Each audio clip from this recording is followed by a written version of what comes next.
आज के इस एक्सप्लेनर में हम एक बेहद दिलचस्प और दार्शनिक सफर पर निकलने वाले हैं। हम बात करेंगे स्केल यानी पैमाने की। इस सफर की शुरुआत हम करेंगे 17वीं सदी के उन विशालकाय और ऐतिहासिक स्मारकों से जिन्हें इंसान ने अपने हाथों से गढ़ा था। उसके बाद हम गोता लगाएंगे सूक्ष्म और बिल्कुल अदृश्य परमाणुओं की दुनिया में, जहां हमने एक अलग ही तरह की महारत हासिल की है। और अंत में हम वापस बाहर निकलेंगे और एक बेहद विशाल ग्रहीय पैमाने पर देखेंगे कि हमारी जलवायु का भविष्य आखिर किस दिशा में जा रहा है। तो चलिए सीधे गहराई में उतरते हैं। आगे बढ़ने से पहले आज का एजेंडा जान लेते हैं। सबसे पहले हम ताजमहल की ऐतिहासिक विरासत पर नजर डालेंगे, फिर परमाणु ऊर्जा के साइंस को डिकोड करेंगे, उसके बाद आने वाले सुपर अल्नीनो के खतरे को समझेंगे और आखिर में ये देखेंगे कि हम अपने जलवायु भविष्य को सुरक्षित करने के लिए क्या कदम उठा सकते हैं। तो चलिए शुरुआत करते हैं अपने पहले हिस्से से, ताजमहल की विरासत। 17वीं शताब्दी के उस दौर की कल्पना कीजिए जब इंसान की सबसे बड़ी उपलब्धियां आधुनिक मशीनों पर नहीं बल्कि पसीने, अथाह मेहनत और शानदार आर्किटेक्चर पर टिकी होती थीं। 1631 में मुमताज महल के निधन के बाद सम्राट शाहजहां के गहरे दुख ने एक 22 साल लंबे प्रोजेक्ट को जन्म दिया। और ये कोई आम इमारत नहीं थी। इस मास्टरपीस की नींव को यमुना नदी के तल में गहराई तक खोदा गया और उसमें आबनूस और महोगनी जैसी खास लकड़ियां भरी गईं जो पानी में कभी सड़ती नहीं हैं। कमाल की बात तो ये है कि 400 साल बाद भी आज वही लकड़ियां इस पूरे ढांचे का भार उठा रही हैं। इस प्रोजेक्ट में इंसानी मेहनत का स्केल सच में हैरान कर देने वाला था। 20,000 मजदूर, जी हाँ, इनमें मास्टर राजमिस्त्री, मूर्तिकार, पत्थर तराशने वाले और कैलीग्राफर्स शामिल थे। इस अद्भुत कृति को खड़ा करने के लिए यमुना के किनारे अनिवार्य रूप से एक पूरा का पूरा अस्थायी शहर ही बसा दिया गया था। और ये महज एक लोकल प्रोजेक्ट नहीं था, बल्कि सही मायनों में एक इंटरनेशनल एफर्ट था। जरा सोचिए, बिना आज के ट्रकों या क्रेन के राजस्थान के मकराना से 2-2, 3-3 टन भारी मार्बल के ब्लॉक्स को 1000 हाथियों की मदद से 300 किलोमीटर दूर आगरा लाया गया। इतना ही नहीं, चीन, तिब्बत, श्रीलंका और अफगानिस्तान जैसे देशों से 28 अलग-अलग प्रकार के कीमती पत्थर मंगवाए गए थे। पूरी दुनिया मानो इस एक जगह पर सिमट आई थी। अब अगर हम सिर्फ डिटेलिंग की बात करें तो पियात्रा ड्यूरा नाम की जड़ाऊ प्रक्रिया एक मास्टर क्लास है। कारीगर संगमरमर में बहुत ही बारीक खांचे बनाते थे और फिर कीमती पत्थरों को बिल्कुल सटीक आकार में घिसकर उनमें फिट करते थे। इसके लिए चूने और अंडे की सफेदी से बना एक खास एडहेसिव यानी चिपकाने वाला पदार्थ इस्तेमाल होता था। ये बॉन्ड इतना ताकतवर था कि पॉलिश किए गए वो पत्थर सदियां बीत जाने के बाद भी अपनी जगह से 1 मिलीमीटर नहीं खिसके हैं। इस ऐतिहासिक कमाल को हम इस जबरदस्त आंकड़े के साथ समेट सकते हैं, 12,000 टन। ये ताजमहल के बेहद चतुर डबल डोम यानी दोहरे गुंबद वाले सिस्टम का वजन है। गुरुत्वाकर्षण जैसी ताकत के सामने ये प्राचीन इंजीनियरिंग की एक बहुत बड़ी और भारी भरकम जीत थी।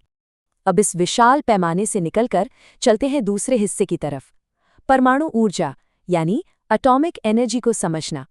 विशाल पत्थरों की मैक्रो इंजीनियरिंग को पीछे छोड़ते हुए अब हम अदृश्य परमाणुओं की उस माइक्रो दुनिया में प्रवेश कर रहे हैं जहां मॉडर्न टेक्नोलॉजी काम करती है। यहां सबसे बुनियादी साइंस को समझना जरूरी है। प्राकृतिक रूप से जो यूरेनियम हमें मिलता है वो ज्यादातर स्थिर यूरेनियम 238 होता है, लेकिन जबरदस्त ऊर्जा पैदा करने के लिए हमें जरूरत होती है यूरेनियम 235 की। ये एक बेहद दुर्लभ और रिएक्टिव आइसोटोप है जो प्राकृतिक अयस्क में सिर्फ 0.7% ही होता है। इसे कृत्रिम रूप से अलग और संवर्धित करना पड़ता है। अगर आप ध्यान दें तो 17वीं सदी के उस स्मारक के निर्माण और आज की इन मॉडर्न एटॉमिक प्रोसेस में एक कमाल की समानता है। दोनों में ही स्टेप बाय स्टेप बेहद बारीक इंजीनियरिंग लगती है। बस यहाँ हम पत्थरों की बजाय एक बेहद खतरनाक सामग्री को एक-एक सुरक्षित कदम के जरिए निकालते और एनहेंस करते हैं। इन स्टेप्स में एक तकनीक है आर्टिफिशियल ग्राउंड फ्रीजिंग, जो सच में इंजीनियरिंग का एक चमत्कार है। कल्पना कीजिए, कनाडा जैसी जगहों पर यूरेनियम खदान को पानी से भरने से रोकने के लिए इंजीनियर्स जमीन के अंदर -30 डिग्री सेल्सियस का तरल पदार्थ डालकर सचमुच धरती को ही जमा देते हैं। इसके बाद ही रिमोट कंट्रोल मशीनों से खुदाई शुरू की जाती है। ये अपने आप में कितना अद्भुत है ना। इस पूरी प्रक्रिया में संवर्धन या एनरिचमेंट का लेवल एक बहुत बड़ा फर्क पैदा करता है।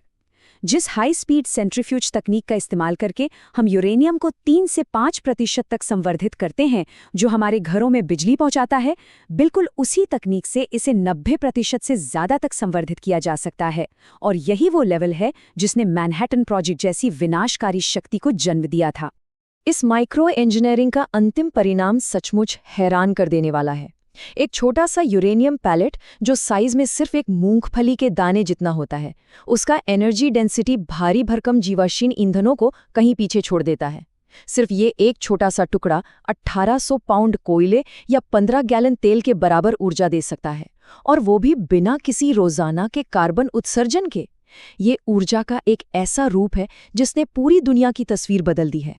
लेकिन सदियों की इस भारी औद्योगिक और तकनीकी तरक्की का एक और पहलू है। चलते हैं अपने तीसरे हिस्से की ओर, सुपर एल नीनो का खतरा। इतने सालों की हमारी तरक्की ने अब ग्रहीय पैमाने पर यानी प्लैनेटरी लेवल पर विशाल और अनियंत्रित प्रतिक्रियाओं को जन्म देना शुरू कर दिया है।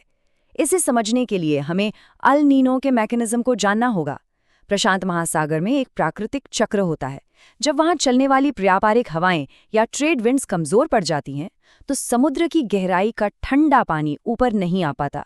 नतीजा, पूर्वी प्रशांत महासागर में ट्रिलियंस लीटर पानी असामान्य रूप से गर्म हो जाता है, और इसका असर पूरी दुनिया के हवा, बारिश और मौसम के पैटर्न पर पड़ता है। इसी के आधार पर साल 2026 का जो गणित सामने आ रहा है, वो बेहद डरावना है। क्लाइमेट चेंज की वजह से ग्लोबल टेम्परेचर का बेसलाइन पहले ही 1.4 डिग्री सेल्सियस बढ़ चुका है, और जब इसमें आने वाले सुपर एल नीनो का अनुमानित 8.5 डिग्री जुड़ेगा, तो हम 2.9 डिग्री की एक ऐसी हीट एनोमली या तापमान वृद्धि देखेंगे जो इंसानी इतिहास में पहले कभी नहीं देखी गई। इसका सबसे सीधा और खतरनाक असर हमारी अर्थव्यवस्था पर पड़ता है। अगर हम भारत का उदाहरण लें, तो यहाँ की 51% कृषि पूरी तरह से मानसून पर निर्भर है। जब प्रिडिक्टिव मॉडल्स बता रहे हैं कि सामान्य से काफी कम बारिश होगी, तो इसका सीधा मतलब है कि कृषि उत्पादन खतरे में है, जिससे तेज फूड इन्फ्लेशन यानी खाद्य पदार्थों की महंगाई का संकट खड़ा हो सकता है। और भीषण गर्मी का असर केवल फसलों तक सीमित नहीं है। यहाँ हीट वेव से होने वाली मौतों के आंकड़ों पर भी एक नज़र डालना जरूरी है। अगर हम अलग अलग सरकारी एजेंसियों और स्वतंत्र अनुमानों का डेटा देखें, तो नंबर्स में एक बहुत बड़ा अंतर दिखाई देता है।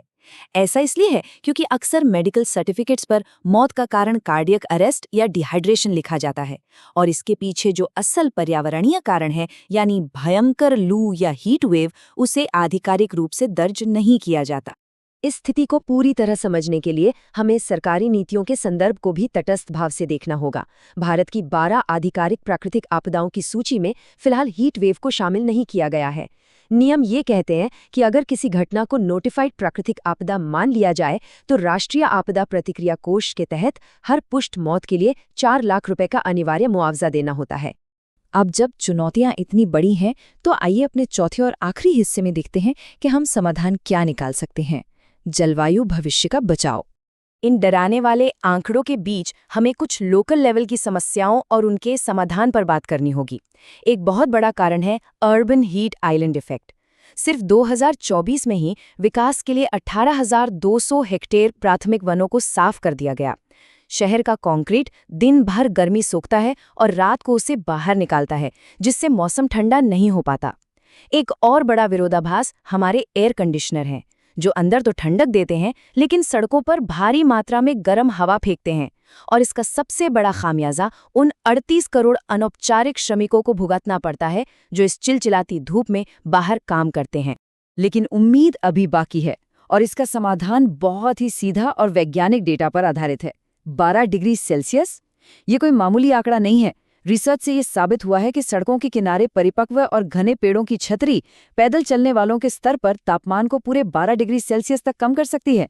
ये प्राकृतिक तरीका किसी भी कृत्रिम मशीन से कहीं ज्यादा असरदार है। तो हम आज क्या ठोस कदम उठा सकते हैं? सबसे अहम बात, सिर्फ नए पौधे लगाना काफी नहीं है, क्योंकि 90% नए पौधे बच ही नहीं पाते। हमें सबसे ज्यादा जरूरत है उन मौजूदा पुराने पेड़ों को बचाने की। इसके अलावा तेज गर्मी में ORS का इस्तेमाल करके हाइड्रेटेड रहना बहुत जरूरी है। अपने आसपास के बाहरी कामगारों को पानी और छाया मुहैया कराएं। और लॉन्ग टर्म में हमें अपने घरों की ऊर्जा के लिए तेजी से सस्ते हो रहे सोलर पैनल्स की तरफ बढ़ना चाहिए। ये छोटे-छोटे कदम मिलकर एक बहुत बड़ा बदलाव ला सकते हैं।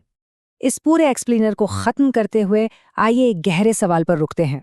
हमने एक तरफ 17वीं सदी के उस विशाल आर्किटेक्चरल चमत्कार को देखा और दूसरी तरफ सूक्ष्म परमाणुओं को कंट्रोल करने वाली हमारी आधुनिक महारत को समझा। इंसान ने बिना शक अविश्वसनीय पैमाने पर चीजें बनाई हैं, लेकिन अंत में क्या इस सदी की विरासत हमारे इन शानदार वैज्ञानिक चमत्कारों से तय होगी, या फिर उस ग्रह को ही रहने लायक ठंडा न रख पाने की हमारी उस विफलता से जिस पर हमने इन सब का निर्माण किया है? ये हम सभी के लिए एक बहुत बड़ा सवाल है। इस सफर में साथ जुड़ने के लिए आपका बहुत बहुत धन्यवाद।